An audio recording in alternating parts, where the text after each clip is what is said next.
Welcome to State Matters. I'm your host, Matt Muratore. Plymouth Town Meeting just ended on April 7th, so today we are pleased to have joining us the longtime chair of Plymouth Advisory and Finance Committee, my good friend John Moody. So John, we always start our show with learning who our guests are. For the few people in Plymouth that don't know who you are and the people outside of Plymouth who watch this, why don't you tell people who you are? I think there's a couple more people than a few people who don't know who I am. I'm the chairman of the Advisory and Finance Committee, and I've been the chairman for 4.5 years. And what do you do for work? What did you do for work? Actually, I'm semi-retired. Yeah. I'm doing some work on a consulting basis, but I used to work at Blue Cross Blue Shield of Massachusetts. Yeah. And what did you do for them? I did a lot of data analytics. I worked in the finance area for a while. Yeah. Worked with health savings accounts, that kind of stuff. Okay. So you got a good healthcare background. Yeah. Where'd you go to school? I went to school in California. Oh, okay. Well, that's right. I forgot you grew up in California. Yeah. I studied journalism at Los Angeles Pierce College.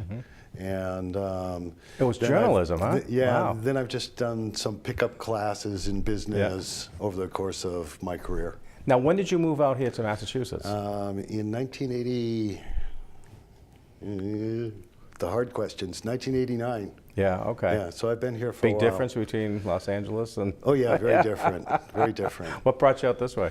Well, it's that classic, statement of somebody made me an offer I couldn't refuse. Yeah. I was offered 30% more money to do the same thing I was doing in California. So why not?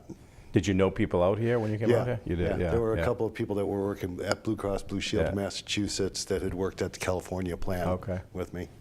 And you moved directly to Plymouth? No, I actually moved to Hudson. Okay. I was told, being out in Hudson was the place to be. Yeah, okay. Lo and behold, I discovered it wasn't. Well, Paul Salucci was from Hudson. I think Correct. He was around the lieutenant governor and all that around that time. The first 2 weeks I was in Massachusetts, we had an ice storm, and my car became just a cubicle of ice. I couldn't even get into it in the morning. It was just sealed. So that was sort of a quick education to the weather in Massachusetts. Yeah. And when did you get down to Plymouth?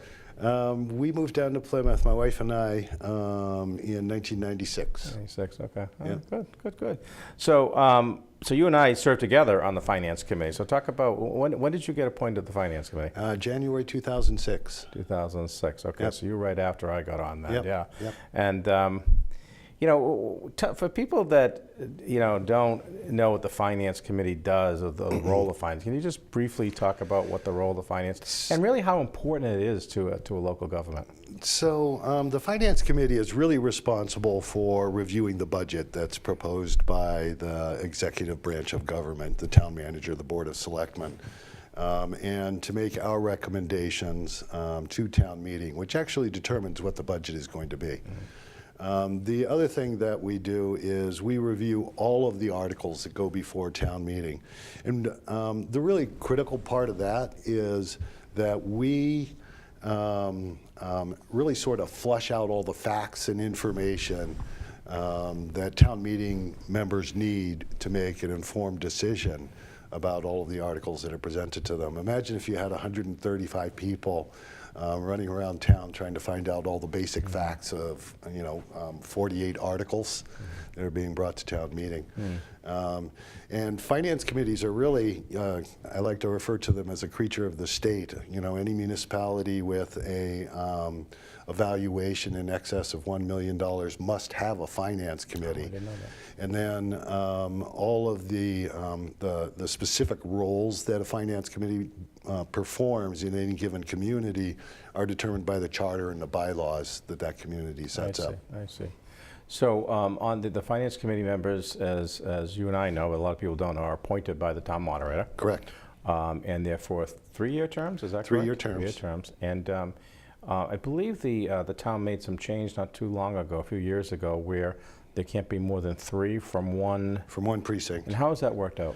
I thought it worked out fine even before we had that requirement. Yeah, I do too. I think the moderator has done a pretty good job of trying to keep a balance of people on the committee. It's not like people are fighting for the job. No, they're really not. Yeah. They're really not. It's not a paid position. Yeah, right. But yet you meet almost as often as the selectmen do. At certain periods of time. Through most of the summer, we just meet on a monthly basis. In the fall, leading up to Fall Town Meeting, and in the winter and the spring, leading up to Spring Town Meeting, we meet on a weekly basis, and sometimes even twice a week. I figured it out. It was the year before I became selectman, I was on the finance committee, that we met 32 times. And the selectmen met 36 times in the year. So it is relatively close. And I always look at I have fond memories of being on the finance committee. And I really feel that the strength of a community is the strength of the finance committee and how strong that finance committee is. And you've been, the state's been on that for over a decade now, and you just recently announced that you're stepping down as chair. I am. And it's really for two reasons. One reason is it is sort of a grueling job, being the chair of the finance committee. Sure. Just being on the finance committee is a ton of work. But being the chair, imagine having to moderate and the personalities of 14 other individuals. So that's a little bit challenging. And the finance committee really has very little authority. So most of what the finance committee gets done, they get done by way of influence and by reputation. And if the finance committee's reputation, falls below a certain level, and they're not respected as much by town meeting, it can be problematic for getting business done. The second reason I'm sort of relinquishing the chair at this point is I really think it's important in a democracy for the leadership positions to change periodically. When I originally took the chairmanship, I said I would do 2 or 3 years, and then I would relinquish it. I just felt the committee needed me. Others in the community told me the committee needs you. You need to stay on. Because of all the other new members that were already on there, yeah. Correct. There's been a real turnover. Yep. Yeah. But I think that's a good thing. Sure. Sometimes people get too comfortable sitting in those chairs, and I've always tried to make the chairs themselves to be a little less comfortable than people think they are. Yeah. For those watching that may have an interest in joining the finance committee, I'm sure Steve Trifileti will appreciate this. What makes it so rewarding? And to be on there as long as you have, which is kind of, it's not typical. I know Chris Merrill's been on there, a dozen years, but it's not typical people last more than a year or two. It's because of the workload, is what you said. Yeah. Yeah. The real you have to. I think you really have to be a certain kind of person to get value out of being on the finance committee. For me, coming from California, I had always had a great appreciation for the town meeting form of government because all I ever did in school was read about it, and I never was able to actually see it take place. And then to be a part of it must be a thrill then. Yeah, so to become a part of it was really exciting for me. And, the finance committee is really, it's the one place where, the facts about all of the actions that the town is going to take or is proposing to take, it's the one place where those facts really get flushed out. And the politics are really removed from it. And correct. And it's rewarding to be able to, be the conduit that provides that kind of information for people to understand what's going on in their community. That's a great point. I think that's probably where I learned about the facts. Never thought of it that way, too. You just said that now. I wasn't a political person really before I got involved in the finance committee, and even I didn't see that as really a political position. It was more about fact finding. But I was able to bring that to the Board of Selectmen and now as a state rep as well. And it's always about the facts because when people start politicizing things, it muddies the water. Well, it muddies the facts. It muddies the water, muddies the facts, and then you always find myself, working to, okay, let's extract the facts out of that. So that's good. That's good points. Good training. So you touched upon town meeting. So for the people, and there's a lot of people new in Plymouth that don't know how the town meeting works and what that's about, and people outside of Plymouth that are watching don't actually have town meeting form of government. Right. So could you kind of walk us through how town meeting, how that operates here in Plymouth, and how many precincts and all that? So there are 15 precincts in Plymouth. There are 9 members of town meeting that are elected in each precinct. It makes a total of 135 members of town meeting. It is really the legislative form of government at the municipal level in Massachusetts for communities that have a town meeting form of government. And it ultimately makes the decisions on how much money is going to be spent, where are we going to spend it, decisions like that. And if there's a seat of power in municipal government, it's really town meeting. Absolutely agree with 100%. It's really not the and the order, I think, is town selectmen. meeting, finance committee, and then selectmen. Although people think the selectmen really run the town, although they do in a way, but they set policies and all that. But you're right. It's really the town meeting members who really make the final decision. That's correct. And the respect that you brought up about the finance committee, who mostly town meeting really goes along most of the time with what the finance committee recommends. Most of the time they do. Yeah. Most of the time they do. Yeah. Not always. Yeah, not always, but the majority of the time. Majority of the time. So there's 135 members, as you said, the legislative branch, and then you have the 15 members of the finance committee. Correct. And then the town moderator actually runs the meeting, and they meet twice a year, correct? Is that by statute, by law? Or? I believe our charter requires us to okay. have both a spring and a fall town meeting. A lot of communities just have a spring, the annual town meeting. But Plymouth is just so large, and there's so much that comes into play over the course of a year that it really has to have 2 town meetings. Yeah, sure.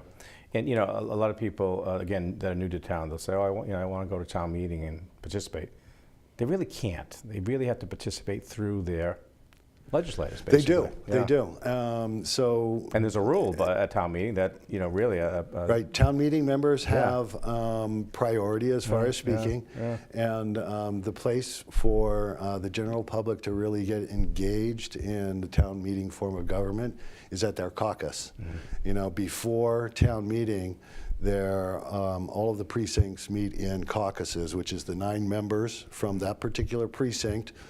They hold a public session somewhere within the precinct, and they discuss the articles. They take input from the public and from presenters, proponents and opponents of the various articles. So that's a place for people to really get involved. Their input. Yeah. And if they don't like what's going on, they can replace their town meeting reps. They should run for town meeting, or run for town meeting, or they should seek to get appointed to the Advisory and Finance Committee. I know that Steve Trifletti is always looking for good members, and the appointments are made in the May-June time frame. There's generally a posting in the newspaper that indicates that people should send letters of interest to the moderator to seek appointment. Now's the time to do it. Now is the time to do it. So talking about town meeting just wrapped up on April 7th. April 7th, it was a Monday night. It went for all day the Saturday on the 5th, and then Monday night. And some of the one of the items you talked about, one of the main purposes of town meeting is the budget. So talk about that and how the budget, I think was 211 million or 225 million, something like that. The general fund operating budget was $211.2 million.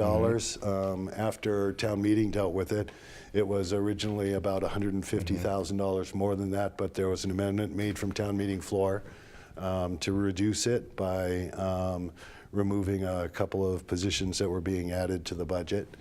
And town meeting approved that amendment, so those positions won't be added. And then there are the 4 enterprise fund budgets, the water, sewer, solid waste, and airport enterprise fund budgets. Which enterprise budgets are self-sustaining budgets? They're self-sustaining budgets. They operate based on the fees or the revenues that are generated by the operation. So it operates a lot more like a business. Those add about $14 million to the overall budget. The total budget amount was $225 million. Amazing. It's an enormous amount of money. Yeah. Oh my God, yeah. Yep. Yeah, yeah. And the process that you folks go through at the Finance Committee, you talk about that briefly, but I know you do subcommittees, right? We have... Because it's hard to tackle it all at once. You got to break it down. There's no way you could attack something like that, not that big. globally. Yeah. So we break up the various departments into subcommittees. And we assign 4 to 5 members from the committee to each of the subcommittees. This year we actually added a new subcommittee, which probably hasn't been done in years. The new subcommittee focuses just on the enterprise fund budgets, because I thought it was that those budgets are unique enough that having a specific committee that just looks at the enterprise fund budgets may have value in the future. But we break up the departments into various subcommittees. The members meet with the department heads, discuss all of the detailed line items on each of their budgets, discuss opportunities for reducing costs, make sure that they have all the resources they need to actually deliver services to the town. A lot of people are under the misimpression that the Finance Committee's role with respect to the budget is to cut it. Okay, well, for years that was done, and the budget ended up being cut to the bone. I mean, most of the budget is really personnel costs. 80–85% is all personnel costs, right? Yeah. So there's not a lot of excess fluff in the budget. So I've tried to change the dynamic of the way we look at the budget. That we want to look for opportunities to save money, but it's also about making sure that the departments have the resources they need. Do they have enough money? Do they have enough people? Do they have enough equipment to deliver what they're supposed to deliver to the residents of Plymouth? So it's really twofold. It's how can we do it cheaper, and do you have everything you need? Yeah. I know the governor and lieutenant governor and the state legislators have really been focusing on local aid and education money and try to maximize as much as they can to cities and towns. Have you seen an effect in the last couple of years on that, or is it still running about flat? It's pretty flat. Yeah. You know, it's interesting. I did an analysis a couple years back, and I try to update it, every year when the new cherry sheets come out, that looked back like 10, 12 years. And on the cherry sheets, there are 2 components. One's there's money that the state gives you, and the other is there's money that the state charges you. And the charges rise a lot faster than the revenue that's given to the municipalities. And so that keeps it relatively flat in the $23 to $24 million, I think is about where Plymouth is at these days. But the total revenues we receive, are closer to $30 million, and the charges actually reduce that. Yeah, right. Special and annual. People always hear there's a special town meeting first and there's the annual. What's the difference between special and annual? So the special town meeting is really used to take care of business that you want to transact in the current fiscal year. The annual town meeting is really prepping things for the upcoming fiscal year. And so, for instance, when you need to make adjustments to the current year budget, you do that in a special. When you want, for instance, the turf fields for South High School were a good example of that, right? Correct. Where they were trying to advocate for the $3.1 million for the current year. Yeah. Okay. So that's really the difference between the special and the annual. Sometimes the special also ends up being the place where something comes across really late. The planning for a town meeting is just tremendous. When does the planning actually start? The planning actually starts in the fall for spring town meeting. So it's about the time that you have your fall town meeting and wrap it up. The department heads get a week or 2 of if you will, call it rest. It's not really rest. A break from town meeting. They get a break from town meeting, and then the whole cycle starts over again. So it's pretty much a continuous cycle, planning and going through the hearings and all of that. Let me ask you this, from your perspective, being on the Finance Committee for a decade and seeing the growth and all that, you hear a lot of talk in town over the last few years. Is it time for the town to make a change to the form of government? What is your opinion? Do you think this form of government is still efficient the way it is, or is it time to start looking at another form? So democracy was never intended to be efficient. Yeah. It's the machinations that you go through as a part of the political process, which people like to call sausage making, is really part of the process. It's intended to allow more people to engage in that. In Plymouth, town meeting works fairly well. My personal opinion is that sometimes I have the sense that town meeting is a little more focused on Plymouth as it was, as opposed to what Plymouth can be. And I think that there have been some situations that have come before town meeting where, town meeting never really makes a wrong decision. They are the legislative body. But from my point of view, I feel there were, some articles in recent years where I think we have, embarked down the wrong path.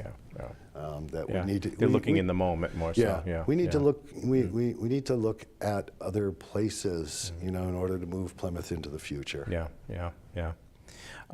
So just getting, in the few minutes we have left, getting into some of the articles. So you said there's about 45 articles between special and annual town meeting. Yeah, it's sometimes hard to gauge that because some of them get withdrawn as a part of the process, but there were a total of 30 articles, 30 numbered articles on the annual, and I think there were probably 5 or 6 or something like that were withdrawn.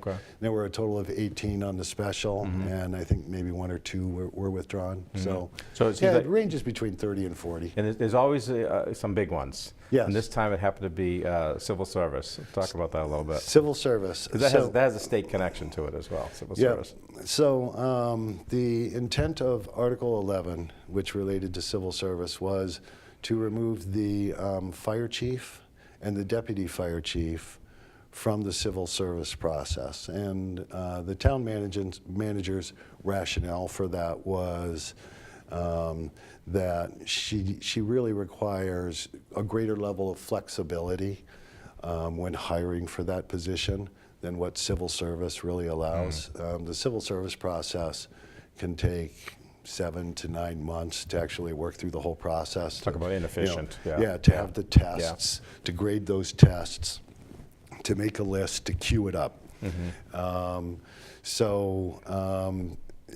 If in private business you needed to hire somebody to fill a key position like that, you wouldn't have the luxury of waiting for 7 to 9 months.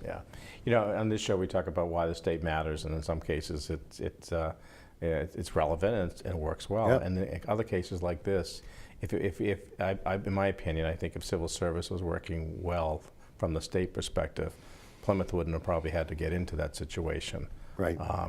So I think, and there has been discussion at the State House about what's happened in Plymouth with the civil service and the veterans group and all that. And it's now to generate some discussion that maybe as a legislative body, we need to start looking at civil service and the relevance of it and how we can actually make it more efficient. So, so that's an example of how state doesn't matter, it doesn't work for us. So,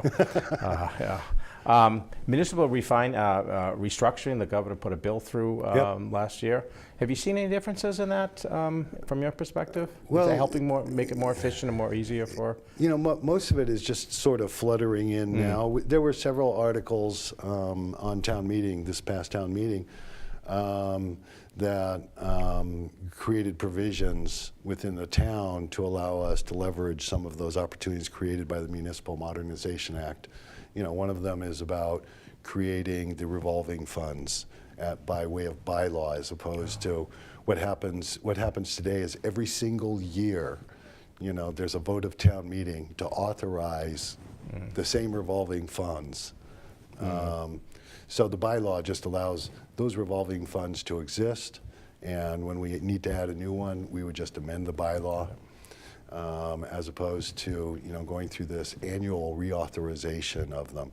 There's still a need to, if the spending cap for a particular revolving fund changes, there's still a need to present that to town meeting that the spending caps are changing. But there was another article having to do with bond premium proceeds, how that gets used. So some of that is really just starting to trickle down to us. But other than that, I haven't seen a lot of I think that you'll impact. see more coming because, as you know, the governor, lieutenant governor were selectmen. So this is one of their top priorities when they came in, and go to the cities and towns and find out how can we streamline the government and let state government kind of get out of the way a little bit to let municipalities run what they need to run. In a couple of minutes we have left, CPC. Always strikes me that I think we do a really good job here in Plymouth of CPC articles and money. But I think the law was created probably in the early 2000s or whenever it was. But there's still a lot of cities and towns that just don't take advantage of that. Shame on them. Yeah, I mean, that's all I can say. I know it used to fund higher.